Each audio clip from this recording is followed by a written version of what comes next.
Remember the last time someone asked you the cliche question, who do you want to be when you grow up?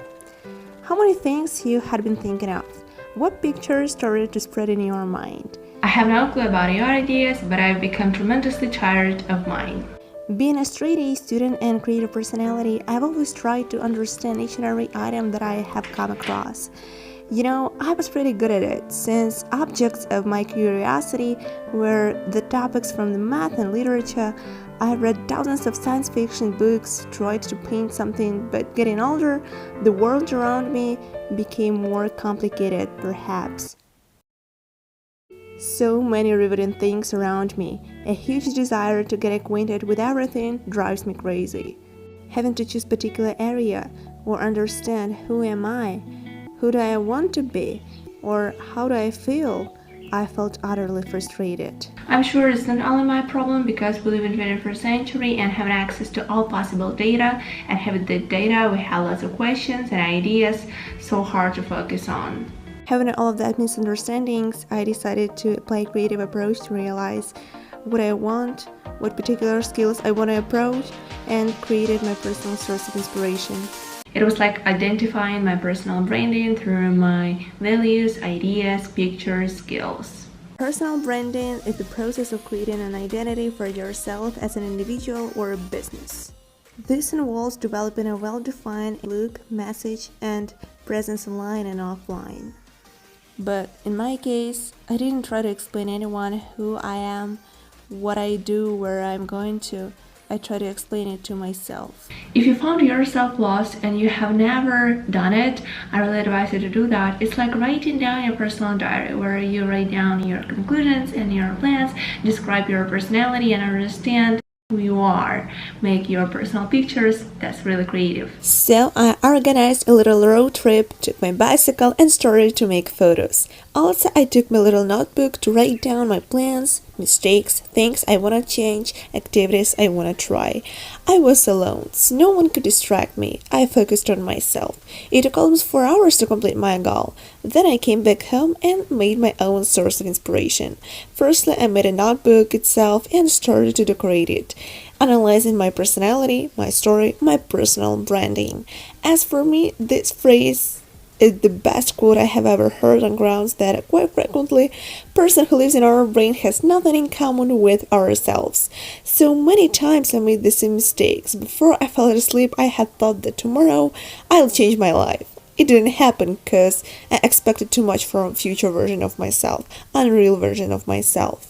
So I really advise you to start this creative process of analyzing and making a new version of yourself by writing your core mistakes. Mistakes help us to develop, yet also they prevent us from success. To take benefits from them, I try to understand each and every one I have ever done. I expected too much from myself and constantly procrastinated. I had an excellent student syndrome. I was a perfectionist, and probably I am perfectionist for now. I constantly postponed my plans. Then the war in Ukraine showed that it is a lousy idea to put off your plans, because you never know the conditions in which you will be tomorrow. I always compared myself to others, losing time to develop. I was constantly multitasking, getting no benefits for my brain and my skills. A couple of incremental mistakes was written and I started to write down conclusions, the most important part of that process. On the next page I decided to write my vital habits and habits I want to implement. The most important thing here is to remember that every action you take is the vote for the type of person you wish to become. So thinking about habits, think about personality you want to have. For example, quite frequently I'm not thinking that I'm a person who tries to develop the habit of waking up at 6 a.m. I am already the person who already wakes up at 6 a.m. The same rule can be applied for each and every habit you want to develop. As for implementing good habits in your life, you should follow these 4 steps. First, make it obvious. Use implementation intentions like I will do that thing at specific time and specific location. Also, design your environment. Make the cues of good habits obvious and visible. You can put some triggers in order to recognize habits you should do. 2. Make it attractive. Create a motivational ritual.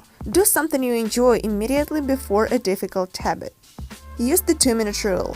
Don't scale your habits till they can be done in 2 minutes or less. And the last law, make it satisfying. Use reinforcement. Give yourself an immediate reward when you complete your habit. Use a habit tracker. Keep track of your habit streak and don't break the chain. Never miss twice. When you forget to do a habit, make sure you get back on track immediately. The next 4 pages were covered by values and plans. I accurately described my ideas and used pictures to make these pages colorful and aesthetic. I spent a whole day to make this project, and emotionally, I feel better. Personal brand for me is not only the person who appears in social networks, it's just me. My goals, knowledge, ideas, mistakes are the parts of my personal brand. Whether you are nervous, afraid of the future, or regretting the past, you'll greatly benefit from having a day of analyzing yourself, analyzing your mistakes. You'll be able to look at your life and yourself from the outside. And this personal diary can be opened in difficult moments for additional motivation. I wish you good luck and success in life. See you in the next video. Bye.